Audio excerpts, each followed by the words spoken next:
আল্লাহ আমার রব, এই রবি আমার সব। দামে দামে তুন মনে তারি অনুভব। তোমার দুনিয়াতে আমি যেদিকে তাকাই, অথই নিয়ামতে ডুবে আছি সবাই।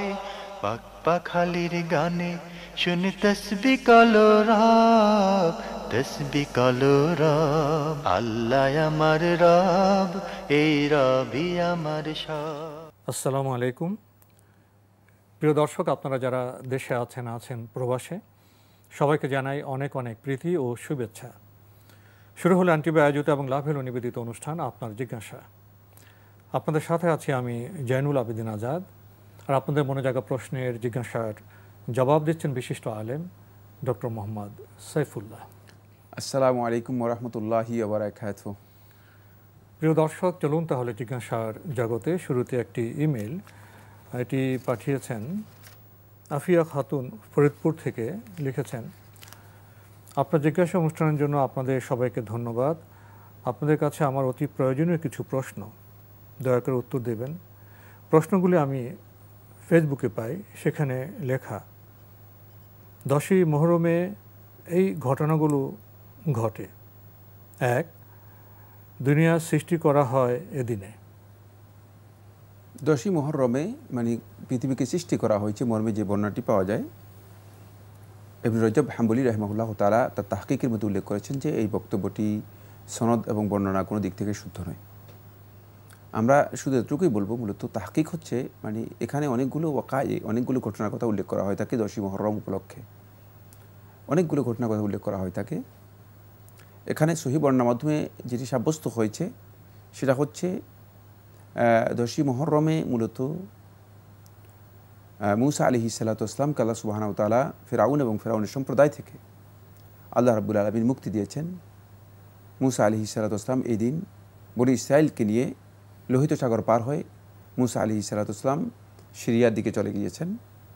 আর লোহিত সাগরের মধ্যে ফিরআউন এবং ফিরআউনের বাহিনী নিমজ্জিত হয়ে তারা সেখানে তাদের সলিল মৃত্যু ঘটেছে, পানিতেই তাদের মৃত্যু হয়েছে। এটাই মূলত ইসলামের মৌলিক মানে যে ঐতিহাসিকভাবে যেটি সত্য সেটি আমরা দেখতে পাই। এবং এই মর্মে আয়েশা রাদিয়াল্লাহু তাআলা বর্ণিত, আব্দুল্লাহ ইবনে ওমর রাদিয়াল্লাহু বর্ণিত, আব্দুল্লাহ ইবনে আব্বাস রাদিয়াল্লাহু বর্ণিত, আবু হুরায়রা রাদিয়াল্লাহু বর্ণিত সহিহ হাদিস রয়েছে, যেগুলো থেকে আমরা বুঝতে পেরেছি যে মূলত এই ঘটনাটাই এখানে মৌলিক যে ঘটনা সেটি হচ্ছে মানে মূসা আলাইহিস সালাতু ওয়াস সালামকে আল্লাহ সুবহানাহু ওয়া তাআলা এই দিনে মুক্তি দিয়েছেন। ফলে ইহুদি সম্প্রদায় এই দিনটাকে অত্যন্ত মানে মর্যাদাপূর্ণ মনে করত, গুরুত্বপূর্ণ মনে করত, এবং তারা বলতো যে হাযা ইয়াউমুন সালেহ, এটা একটি অত্যন্ত মর্যাদাপূর্ণ দিবস। সিয়াম পালন করেছেন, তারাও সিয়াম পালন করত।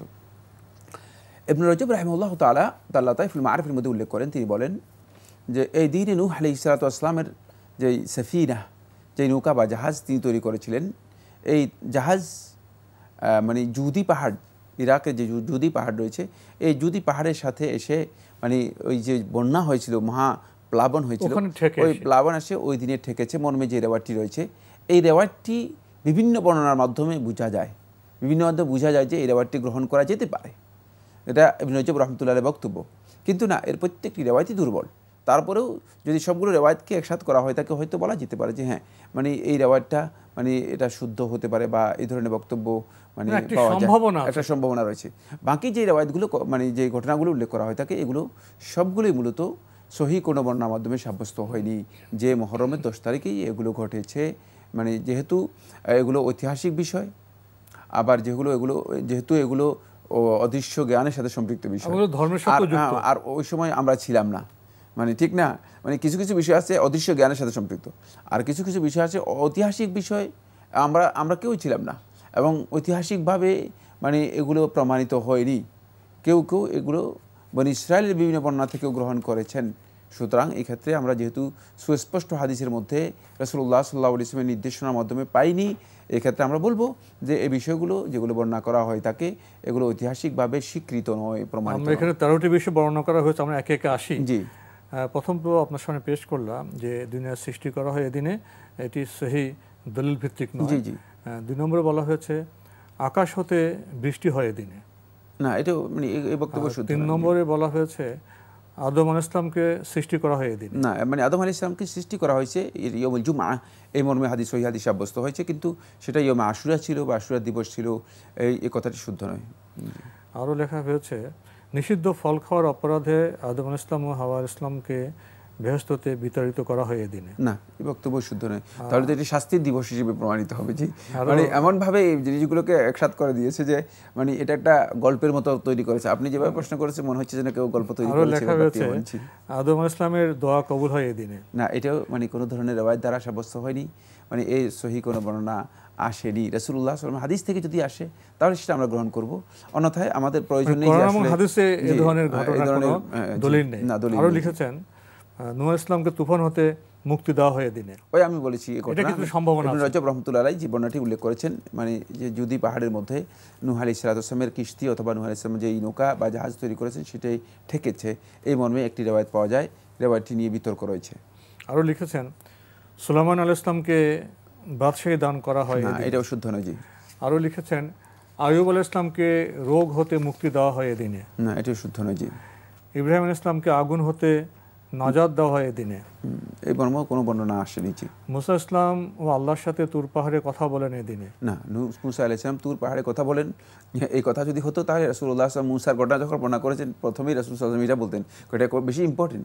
মুসার সবচেয়ে বড় মর্যাদার বিষয় হচ্ছে মুসা কালিমুল্লাহ কাল্লামাহু রাব্বুহু, আল্লাহ রাব্বুল আলামিন তার রব তার সাথে কথা বলেছেন। ওয়া কাল্লামাল্লাহু মুসা তাকলিমা, আল্লাহ রাব্বুল আলামিন মুসার সাথে সরাসরি কথা বলেছেন। কোরআন এটি প্রমাণ করে।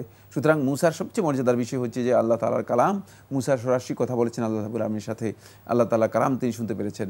তাই অবশ্যই রাসূলুল্লাহ সাল্লাল্লাহু আলাইহি ওয়াসাল্লাম মানে এই ঘটনার ছাড়া রাসূল সাল্লাল্লাহু আলাইহি ওয়াসাল্লাম আমাদেরকে এই তথ্য দিতেন যে হ্যাঁ, এই দিনে শুধুমাত্র যে বনি ইসরাইলকে, মুসা এবং বনি ইসরাইলকে ফিরআউন এবং তার সম্প্রদায় থেকে নাজাত দেওয়া হয়েছে তা নয়, বরং আল্লাহ রাব্বুল আলামিন মুসার সাথে কথা বলেছেন এটা বলে দিতেন, কিন্তু সেটা আসেনি। এই ধরনের কোনো বর্ণনা এই দিনে আল্লাহর সাথে তুর পাহাড়ে কথা বলেছেন, এটিও দলিল ভিত্তিক নয়। ফিরআউন সাগরে ডুবে মরেন এই দিনে। হ্যাঁ, এটি ঠিক আছে, এটি হাদিস দ্বারা সাব্যস্ত হয়েছে। জি, এবং এই জন্য তো আমরা শুকরানা হিসেবে এদিন আমরা সিয়াম বা রোজা পালন করে থাকি। জি, 10ই মুহররম বা আশুরার দিনে। এটি সত্য। জি, সত্য ঘটনা। জি, আরো লিখেছেন ঈসা আলাইহিস সালামকে আসমানে উঠিয়ে নেন আল্লাহ। না, এই মর্মে রিওয়ায়াতটি সাব্যস্ত হয়নি যে ঈসা আলাইহিস সালামকে আল্লাহ সুবহানাহু ওয়া তাআলা এই দিনে আসমানে উঠিয়ে নেন দুনিয়া থেকে। এই রিওয়ায়াতগুলো মানে যেগুলো উল্লেখ করেছেন সেগুলো দলিল ভিত্তিক নয়। এগুলো হতে পারে যে বিভিন্ন কোসাস যারা আছে, কোসাস বলা হয় থাকে, মানে তখনকার সময় আমাদের বর্তমান যুগে একদল লোক আছেন যারা মানে ওয়াজ করে বেড়ান, মানে ওয়াজ কিচ্ছা কাহিনী বলেন, ওয়াজ করেন, কিচ্ছা কাহিনী বলে বেড়ান। ঠিক অনুরূপভাবে মানে প্রাচীন সময়েও মানে এই ধরনের লোক কিছু প্রফেশনাল লোক তৈরি ছিল যারা কোসাস মানে কিচ্ছা কাহিনী বলতো, এদেরকে কোসাস বলা হতো।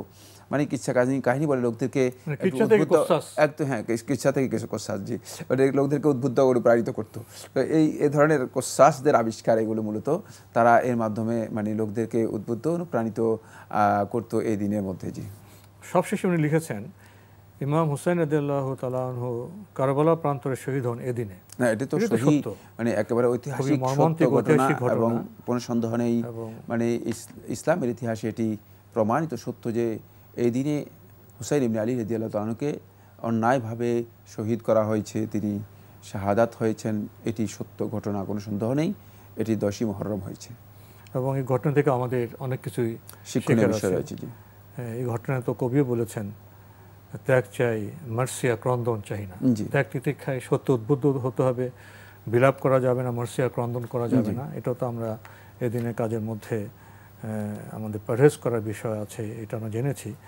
শেষে উনি উল্লেখ করেছেন এইসব মিলে মোট 313টি ঘটনা ঘটে এদিনে। কোরআন হাদিস মতে এটা কতটুকু সত্য আমরা তো জানিয়েছি। 13টির ব্যাপারে অধিকাংশের কেমন ভিত্তি নেই, 2-3টির আমরা দলিল পেয়েছি, ভিত্তি পেয়েছি, সেগুলো আমরা স্পষ্ট। যে 383 ঘটনা উল্লেখ করা হয় থাকে সবগুলোই মানে কোসাস, গল্পকারী যারা রয়েছে, কিচ্ছা কাহিনী, এগুলো একটিও হাদিস দ্বারা সাব্যস্ত হয়নি। জি, প্রিয় দর্শক, এবার আমাদের হাতে একটি ইমেল, এটি যিনি পাঠিয়েছেন নাম প্রকাশে অনিচ্ছুক, লিখেছেন আমি আপনার জিজ্ঞাসার নিয়মিত দর্শক, আপনাদের অনুষ্ঠান আমার অনেক ভালো লাগে। সুন্দর এই অনুষ্ঠান দেশবাসীকে উপহার দেওয়ার জন্য এনটিভিকে অনেক অনেক ধন্যবাদ। প্রশ্ন করেছেন যোদ্ধাদের জন্য নামাজের বিধান কি? তারা কি কাসর আদায় করবে না পুরা নামাজ আদায় করবে? যুদ্ধকালীন সময়ে কখনো এমন পরিস্থিতি হয় যখন যোদ্ধা ও প্রতিপক্ষের গুলিতে নিহত হওয়ার সম্ভাবনা থাকে, এ সময় নামাজের সময় হয়ে গেলে এবং ডিউটি পালন করতে গিয়ে নামাজের ওক্ত চলে গেলে তখন কি করণীয়? ধন্যবাদ, খুবই গুরুত্বপূর্ণ প্রশ্ন করেছেন যে যোদ্ধাদের জন্য সলাতের বিধান কি। যারা যুদ্ধের মধ্যে ময়দানে লিপ্ত রয়েছেন তাদের সলাতকে বলা হয় থাকে সলাতুল খৌফ, ভীতির সলাত, ভয়ের নামাজ, যেটা মানে ভয় অবস্থায় যে সলাত আদায় করা হয় তাকে সেটাকে বলা হয় থাকে সলাতুল খৌফ। মানে এমন অবস্থায় রয়েছে, আশঙ্কাজনক অবস্থায় যারা আছেন তাদের সলাত, ইসলামী শরীয়ত এই সলাতটাকে মূলত মানে ইসলাম কসর করেছে এবং এই সলাতের পদ্ধতি ইসলামে ভিন্ন করা হয়েছে। সেটা হচ্ছে এই, তারা সলাত আদায় করবে প্রথমেই ইমামের সাথে প্রথম কাতারে যারা আছে তারা সলাত আদায় করবে, পিছনের কাতারে যারা আছে তারা দাঁড়িয়ে থাকবে, তারা অস্ত্র নিয়ে দাঁড়িয়ে থাকবে, নিরাপত্তার জন্য তারা অস্ত্র নিয়ে দাঁড়িয়ে থাকবে। প্রথম কাতারের লোকেরা এক রাকাত পড়ার পরে প্রথম কাতারের লোকেরা বসে থাকবে, দ্বিতীয় কাতার ইমাম দাঁড়িয়ে যাবেন, দ্বিতীয় কাতারের লোকেরা ইমামের সাথে শেয়ার করবে। দ্বিতীয় কাতারের লোকেরা ইমামের সাথে যখন যাবে মানে প্রথম কাতারের লোকেরা দাঁড়িয়ে থাকবে অস্ত্র নিয়ে, প্রথম কাতারে যারা আছে তারা সামনের কাতারে যারা আছে তারা দাঁড়িয়ে থাকবে অস্ত্র নিয়ে, আর দ্বিতীয় কাতারের লোকেরা মানে ইমামের সাথে শেয়ার করবে সালাতের মধ্যে। দ্বিতীয় কাতারের লোকদের সালাতের সাথে এরপরে ইমামের সাথে তারা তাদের সালাত 2 রাকাত কমপ্লিট করবে। কোনোভাবেই অস্ত্র থেকে মানে তারা বিরত থাকবে না, কোনোভাবেই অস্ত্র থেকে বিরত থাকবে না। এটি যদি এমন পরিস্থিতি হয় যে পরিস্থিতিতে সালাত আদায় করার মতো অবস্থা রয়েছে, যদি সেখানে কসর করবে, হ্যাঁ কসর করবে, 4 রাকাত কসর করবে। যদি মালহামা হয়, মালহামা কাকে বলা হয় মানে এই ব্যাপারে ফিকহুল ইসলামের মধ্যে বিস্তারিত আলোচনা রয়েছে। মালহামা হচ্ছে যদি এমন হয়ে থাকে যে মানে যুদ্ধ চলছে আর মানে সামান্যতম মানে অবকাশ নেই যে মানে সালাতের জন্য যে তারা একত্রিত হবে, যুদ্ধের মধ্যে মানে পরস্পর যুদ্ধে লিপ্ত রয়েছে, মানে চতুর্দিক থেকে আক্রান্ত হয়ে গেছে, এমন একটি অবস্থা হয়ে থাকে। এই অবস্থায় তারা যুদ্ধ করতেই থাকবে যতক্ষণ পর্যন্ত হয়তো তাদের মানে বিজয় আসবে অথবা মানে শত্রুরা পিছিয়ে হটে যাবে, মানে ততক্ষণ পর্যন্ত তারা যুদ্ধ করবে। হয়তো শত্রুরা পিছিয়ে হটে যাবে, তারা মনে করবে যে আমরা নিরাপত্তা পেয়েছি, আমাদের আশঙ্কা কিছু মুক্ত হয়েছে, সে অবস্থায় তারা সালাত আদায় করবে। এই অবস্থায় যদি এক ওয়াক্ত সালাত নষ্ট হয় তাহলে পরবর্তীতে সেই ওয়াক্ত সালাত আদায় করবে। এইভাবে রাসূলুল্লাহ সাল্লাল্লাহু আলাইহি ওয়াসাল্লাম আহজাবের যুদ্ধে, খন্দকের যুদ্ধে আল্লাহ নবী সাল্লাল্লাহু আলাইহি ওয়াসাল্লাম 5 ওয়াক্ত সালাত আদায় করতে পারেন নাই। 5 ওয়াক্ত সালাত রাসূলুল্লাহ সাল্লাল্লাহু আলাইহি ওয়াসাল্লাম একসাথে আদায় করতে পারেন নাই, যেহেতু মানে শত্রুদের ব্যাপারে চলছে অবিরত, যুদ্ধ চলছিল না, মানে শত্রুদের মানে যে কোনো সময় আক্রমণ হয়ে যেতে পারে, শত্রুরা আক্রমণের জন্য বারবার চেষ্টা করতেছে, মানে যুদ্ধের একটা পরিস্থিতি, আবহাওয়া পরিপূর্ণ যুদ্ধ, মানে যুদ্ধের আবহাওয়া। কিন্তু শত্রুরা যেহেতু রাসূলুল্লাহ সাল্লাল্লাহু আলাইহি ওয়াসাল্লাম পরীক্ষা করে দিয়েছেন, মাঝখানে খন্দক করে দিয়েছেন, শত্রুরা মানে এদিকে রাসূল সাল্লাল্লাহু পাহাড়ে থাকতে কখন আক্রমণ, কিন্তু শত্রুরা চেষ্টা করতেছে, চতুর্দিক থেকে চেষ্টা করতেছে যে যেভাবে হোক তাহলে তো যুদ্ধ চলছে, মানে এর মধ্যে প্রবেশ করার জন্য। এই অবস্থায় রাসূলুল্লাহ সাল্লাল্লাহু আলাইহি ওয়াসাল্লাম 5 ওয়াক্ত সালাত আদায় করতে পারেননি, যেটি রাসূলুল্লাহ সাল্লাল্লাহু আলাইহি ওয়াসাল্লাম পরবর্তীতে একসাথে আদায় করেছেন।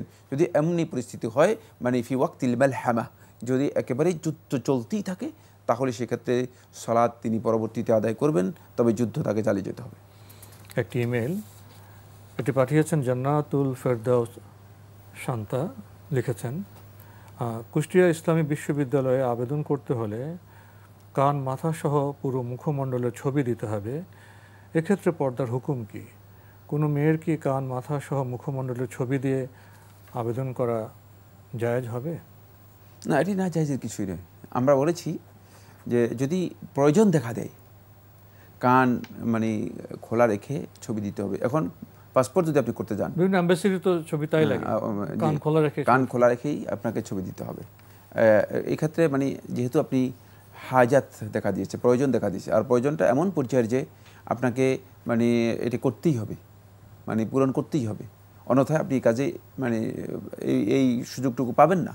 এই জন্য আপনার মানে জন্য এটি জায়েজ ইনদাল হাজা, প্রয়োজনের কারণে, যেহেতু আল্লাহ রাব্বুল আলামিন লা ইউকাল্লিফুল্লাহু নাফসান ইল্লা উসআহা, মানুষদেরকে মানুষের সাধ্যের বাইরে আল্লাহ সুবহানাহু ওয়া তাআলা তাকলিফ দেন না, কষ্ট দেন না। ফাত্তাকুল্লাহ মাস্তাতাতুম, তোমরা আল্লাহ রাব্বুল আলামিনকে ভয় করো, মাস্তাতাতুম যতটুকু তোমার সাধ্যে কুলায়। এটা আপনার মানে সাধ্যের বাহিরে, আপনার ইচ্ছার বাহিরে, এটা আপনার পক্ষে পূরণ করা সম্ভব নয়। এক্ষেত্রে পর্দার বিধান কোনো সন্দেহ নেই, পর্দার বিধান একটাই, সেটা হলো কোনোভাবেই মুখ খুলে আপনি আপনার ছবি পাবলিশ করতে পারবেন না। কিন্তু এখন তো আপনাকে মানে এই কাজের জন্য দিতে বাধ্য আপনি। পাবলিশ করা, প্রচার করা, আরেকটা হচ্ছে নির্দিষ্ট জায়গায় ছবি দেওয়া, হ্যাঁ প্রয়োজনের জন্য কোথাও মানে ছবি দেওয়া, এটি প্রয়োজন দেখা দিলে জায়েজ রয়েছে। শুধুমাত্র প্রয়োজনটা পূরণ করবেন। ওয়াল হাজাতু তুকাদ্দারু বিকাদরিহা, আর প্রয়োজনটা ততটুকুই মানে পরিমাণ করা হবে যতটুকু মানে দরকার আছে ততটুকু, এর বাইরে যাবে না। প্রিয় দর্শক, আমরা খুবই গুরুত্বপূর্ণ বিষয়ে অবগত হলাম। আমাদের হাতে আরও একটি ইমেল পাঠিয়েছেন হাসান আক্তার, লিখেছেন, আপনার জিজ্ঞাসা আমার একটি প্রিয় অনুষ্ঠান, অনলাইনে দেখার চেষ্টা করে থাকি। আপনাদের কাছে আমার প্রশ্ন, বাউল, সুরেশ্বরী ও মাইজ ভান্ডারীরা বলে থাকেন কোরআন হাদিসের আলোকে তাজিমি সিজদা অর্থাৎ মৃত ব্যক্তিকে সিজদা ও গান বাদ্য করা জায়েজ, এ ব্যাপারে কি বলবেন? ধন্যবাদ আপনাকে। আপনি বলেছেন যে বাউল, সুরেশ্বরী আরও কারো নাম উল্লেখ করেছেন যে তারা বলে থাকেন যে কোরআন হাদিসের আলোকে তাজিমি সিজদা জায়েজ। না, কোরআন হাদিসের কোথাও তাজিমি সিজদা জায়েজ মর্মে কোনো বক্তব্য সাব্যস্ত হয়নি। না কোরআনের মধ্যে না হাদিসের মধ্যে কোনো দলিল রয়েছে যেটি মানে বলা যেতে পারে যে এটা তাজিমি সিজদা হিসেবে জায়েজ হয়েছে। শুধুমাত্র একটি সিজদা নিয়ে মানে বিতর্ক তৈরি করেছে, সেটা হচ্ছে আল্লাহ রাব্বুল আলামিন ফেরেশতাদেরকে বলেছেন আদম আলাইহিস সালাতুকে সিজদা করার জন্য। এটা নির্দেশ কার? আল্লাহ। আল্লাহ তো যদি নির্দেশ দিয়ে থাকে, আল্লাহ হুকুমকে সিজদা করা মানে আল্লাহ রাব্বুল আলামিন যদি নির্দেশ দেন তাহলে অবশ্যই মানে আল্লাহর নির্দেশ পালন করাটা বাধ্যতামূলক। আর ফেরেশতারা মূলত আল্লাহর নির্দেশ অনুসরণ করে থাকেন। ফেরেশতারা মানে এই শরীয়ত ফেরেশতাদের জন্য প্রযোজ্য নয়, যে মানে আপনি যে মানুষের শরীয়ত, এটা মানুষের শরীয়ত, সুতরাং ফেরেশতাদের শরীয়ত দিয়ে আসতে আপনি এখানে মানে ধরিয়ে দিচ্ছেন। এটা হলো অপব্যাখ্যা, এটা হলো কোরআন এবং হাদিসের মানে বক্তব্যকে মূলত নিজের বক্তব্য এবং নিজের প্রবৃত্তির সাথে এটাকে ঢেলে সাজানো। এই ধরনের কাজ ইসলামী শরীয়তের মধ্যে মোটেও জায়েজ নেই। তাই তাজিমি সিজদা বলতে কোনো কিছুই মূলত ইসলামী শরীয়তের মধ্যে জায়েজ নেই, এটি হারাম। এই ধরনের কোনো সিজদা হারাম, মানে এটি মোটেও জায়েজ নেই। বরং যদি এই সিজদাটা ইবাদতের উদ্দেশ্যে করা হয়ে থাকে, মনে করা হয়ে থাকে যে এটি তাকে ইবাদতের জন্য করা হচ্ছে, মানে ইবাদতের একটা মিনিংয়ের মধ্যে তাজিম রয়েছে। যালিকা ওয়া মান ইউআযযিম শাআইরাল্লাহি ফাইন্নাহা মিন তাকওয়াল কুলুব। এখানে বোঝা যাচ্ছে যে তাজিমটা মূলত ইবাদত। যদি মানে তাজিম এই অর্থে হয়, ইবাদতের অর্থে হয় থাকে, আর যদি সেটা মানে কোনো ব্যক্তি কারোর জন্য করে থাকেন তাহলে এটা শিরক হতে পারে, এটা শিরক হতে পারে। সুতরাং মানে কোরআন এবং হাদিসের কোথাও এই বক্তব্য নেই। আর দেখুন না, রাসূলুল্লাহ সাল্লাল্লাহু আলাইহি ওয়াসাল্লাম কি বলতেছেন, লাউ কুনতু আমুরু আন ইয়াসজুদা লি আহাদিন, যদি কাউকে সিজদা করার জন্য আমি অনুমতি দিতাম তাহলে আমি নারীকে তার স্বামীকে সিজদা করার জন্য অনুমতি দিতাম। কি বোঝা গেল এই হাদিস থেকে? তাহলে রাসূলুল্লাহ সাল্লাল্লাহু আলাইহি ওয়াসাল্লাম কাউকে সিজদা করার সামান্যতম অনুমোদন দেন নাই, প্রশ্নই আসে না। মানে এখানে এটা তো মানে এখানে সিজদা তাজিমের কথা বলা হচ্ছে। স্বামীকে সিজদা করতে তো স্বামীর ইবাদত করা নয়, ঠিক না? সম্মান প্রদর্শন করা।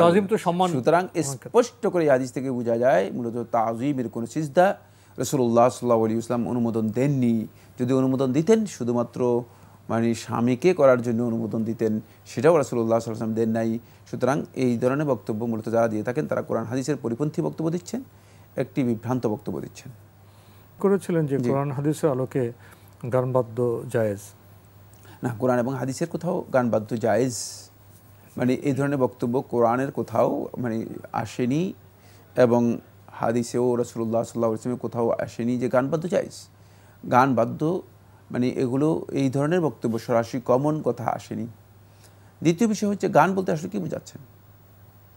মানে আপনি যাদের কথা উল্লেখ করেছেন তারা মূলত মানে সকল প্রকার গানই তাদের কাছে কিছুই না, তাদের কাছে গান হচ্ছে মূলত ইবাদত। মানে যে গোষ্ঠীর কথা তিনি উল্লেখ করেছেন সেই গোষ্ঠীর ইবাদত হচ্ছে গান। মানে তারা মনে করে থাকে যে গান হচ্ছে ইবাদত। মুহাম্মদ রাসূলুল্লাহ সাল্লাল্লাহু আলাইহি ওয়াসাল্লাম যে দিনের উপর আমাদেরকে রেখে গেছেন, সাহাবায়ে কেরাম মানে যে দিনের উপর ছিলেন, এই দিনের মধ্যে মূলত গান ইবাদত নয়। গানটা হতে পারে যদি গানের মধ্যে সুন্দর কোনো বক্তব্য থাকে, যে বক্তব্যের মাধ্যমে মানুষকে কোনো দিক নির্দেশনা দেওয়া যেতে পারে, তাহলে এটি ইসলামী শরীয়তের মধ্যে হালাল, হারাম কিছুই না। সেটি হচ্ছে মানে আপনি মানে একটা কথাকে সুন্দর একটা কথাকে সুর দিয়ে বললেন, এই কথা। কিন্তু যদি গানের মধ্যে উস্কানি থাকে, সুরসুরি থাকে, গানের মধ্যে যৌনতা থাকে, তাহলে কিন্তু গান ইসলামী শরীয়তের মধ্যে গান কমপ্লিট হারাম। ইসলামী শরীয়তের মধ্যে গান হারাম। মানে এই ধরনের গান মানে বা সঙ্গীত, এই ধরনের বাদ্য, এগুলো শোনা যাবে কিনা এ নিয়েও মানে আহলুস সুন্নাহ ওয়াল জামাতের আলেমদের মধ্যে বিভিন্ন মত পার্থক্য থাকলেও বিশুদ্ধ বক্তব্য হচ্ছে না, এগুলোর ধারে কাছেও মানে মুসলিমগণ যাবে না, কারণ এগুলো অন্তরের মধ্যে মুনাফিক সৃষ্টি করে থাকে। শেষে এসে কথা বলছি, জি জি, বর্তমান আমাদের যে বিশ্ব সভ্যতা বা মিডিয়ার কারণে নানাভাবে আমাদের যে বিনোদন সংস্কৃতি, জি জি, বিস্তৃত আলোচনার প্রয়োজন ছিল, কিন্তু আমরা সময় শেষে চলে এসেছি। মৌলিকভাবে আল্লাহ তো মানুষকে সৃষ্টি করেছেন, মানুষের মধ্যে বিভিন্ন আকাঙ্ক্ষা এবং রসবোধ দিয়েছেন, স্নেহ, মমতা, ভালোবাসা, স্রষ্টা প্রেম, এগুলো তো মানুষের ভিতরে আল্লাহ সৃষ্ট উপাদান। তা তো অবশ্যই। অনেকে আবার ভুল বুঝে যে গান মানি হারাম, তা ইসলাম তো তা বলেনি। আমি একটি গান কখন হবে, সাধারণ আমি গদ্য তো গান হবে না, গদ্যের ভাষাকে যখন আমি রূপান্তর করে এটাকে কাব্যে নিয়ে আসবো এবং কাব্যের সাথে আমি যখন সুর যুক্ত করব, তখন তো গান হবে। তো এমন চমৎকার যেটা প্রকৃতিতে ছড়িয়ে আছে, নদীর কলতানে ছড়িয়ে আছে, পাখির কণ্ঠে আল্লাহ দিয়েছেন, প্রাকৃতিক যেগুলো মানব উপযোগী, মানবিক, এ বিষয় তো ইসলামে হারাম নয়। ইসলামে যখন হারাম যুক্ত হবে তখন হারাম হবে। সাধারণভাবে আমরা ভালো কথা, ভালো গান, আমাদের ভালোবাসা প্রকাশ, দেশপ্রেমের প্রকাশ, সৈন্যরা দেশ রক্ষা করবে, সেখানে যে আপনার বীরত্ববাদ্য গান, এগুলো তো ইসলাম সব জায়েজ আছে। ইসলামে যেমন হারামের বিষয় খুব অল্প সুনির্দিষ্ট, যেখানে মানুষের ক্ষতির কারণ থাকবে, যেখানে শৃঙ্গার, যৌনতাকে যেখানে নগ্ন করা হবে, যেটা মানুষের জন্য ক্ষতিকর, সেটাই ইসলামে হারাম। এটা খুব স্পষ্ট বক্তব্য, খুব স্পষ্ট বক্তব্য। সেটা হচ্ছে এই মানে গান মানে বলতেই কমন হারাম বলে দিবে, এই ধরনের বক্তব্য দেওয়ার ইসলামী শরীয়তে কোনো ভিত্তি নেই। যেটা হারাম শুধু সেটাই হারাম হবে, যেটা হারাম হবে মানে সেটা স্পষ্ট বিষয়। গান বলতে আসলে আমাদের সমাজের মধ্যে যেটাকে বোঝানো হয় থাকে বেশিরভাগ ক্ষেত্রে সেটা হচ্ছে মানে যেগুলো অশ্লীলতা, উলঙ্গপনা এবং এর সাথে সঙ্গীত, এর সাথে শুধু ধর্ম না, যেকোনো রুচিবান মানুষ তো এগুলোকে গ্রহণ করে। এবং যে গোষ্ঠীর কথা তিনি উল্লেখ করেছেন তাদের অধিকাংশই মূলত মনে করে থাকে যে গানটাই হচ্ছে তাদের কাছে সবচেয়ে বড় ইবাদত, সীমালঙ্ঘন হয়ে থাকে।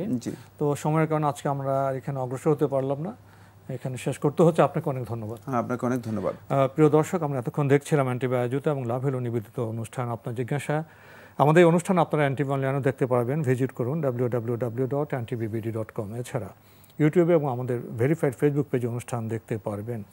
শেষে এসে গান প্রসঙ্গে প্রশ্ন এসেছিল, আমরা সংক্ষিপ্তভাবে বলার চেষ্টা করেছি। আরও বলা যাবে, আরও শোনা যাবে, জানা যাবে। ইনশাআল্লাহ আমরা চেষ্টা করব সঠিক কথা জানতে, সঠিক গান করতে। চিঠি লিখুন, প্রশ্ন পাঠান আমাদের ঠিকানায়। পরিচালক আপনার জিজ্ঞাসা, এনটিভি, বিএসসি ভবন, 7ম তলা, 102 কাজী নজরুল ইসলাম এভিনিউ, কারওয়ান বাজার, ঢাকা 1215। আপনারা ইমেল করতে পারেন। আমাদের ইমেল অ্যাড্রেস আপনার জিজ্ঞাসা @ntvbd.com। প্রিয় দর্শক, মহান আল্লাহ আমাদের সবাইকে নিরাপদে রাখুন, রাখুন শান্তিতে। আসসালামু আলাইকুম। আল্লাহ আমার রব, এই রবি আমার সব, দামে দামে তুন মনে তারি অনুভব। আল্লাহ আমার রব, এই রবি আমার সব।